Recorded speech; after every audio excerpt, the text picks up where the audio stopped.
को लेकर माथापच्ची हो रहा है। क्या जीतन राम मांझी अब एनडीए में आकर नाखुश है?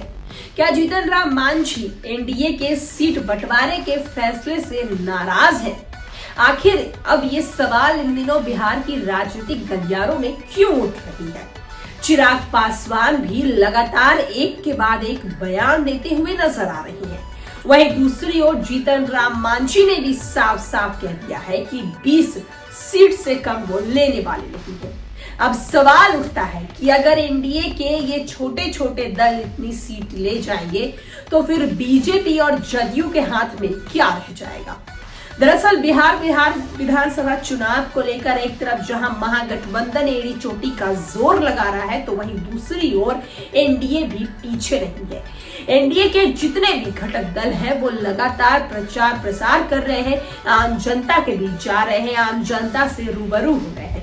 चिराग पासवान भी लगातार एक के बाद एक बड़े कैंपेन कर रहे हैं, लोगों से मिल रहे हैं, चुनाव प्रचार कर रहे हैं, तेजस्वी यादव से सवाल कर रहे हैं, महागठबंधन पर एक के बाद एक बयान के तीर जो है वो छोड़ते हुए नजर आ रहे हैं। लेकिन अब सवाल उठने लगा है जीतन राम मांझी को लेकर।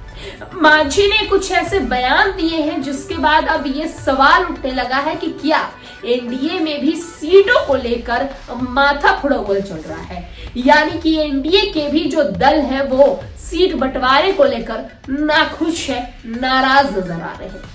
दरअसल आपको बता दें कि जीतन राम मांझी ने अपने बयान में कहा है कि आने वाले 2025 बिहार विधानसभा चुनाव के लिए उन्हें 20 सीट तो चाहिए ही चाहिए। यानी कि जीतन राम मांझी ने ये मोहर लगा दिया है बीजेपी और जदयू के सामने कि आप किस पार्टी को कितनी सीटें देते हैं, हमें उससे कोई मतलब नहीं है, हमें 20 की 20 सीट अपनी पार्टी को चाहिए। अब सवाल उठता है कि क्या नीतीश कुमार इस फैसले को लेकर मंजूरी देंगे?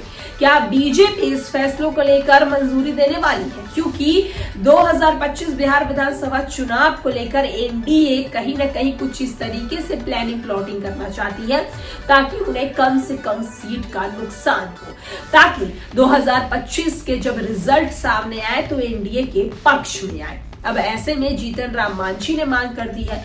अब इसके बाद अगर हम बात करें और भी दल के बारे में, तो चिराग पासवान की भी पार्टी है, तो कहीं ना कहीं उनके लिए ये मुश्किलें पैदा कर सकती है। अगर मांझी इस तरह की डिमांड रखेंगे तो चिराग पासवान भी अपनी पार्टी के लिए अलग डिमांड रखेंगे, तो जदयू और बीजेपी के लिए बेहद मुश्किल हो सकती है। अब देखना होगा कि मांझी की इस डिमांड को क्या एनडीए पूरी करती है या नहीं।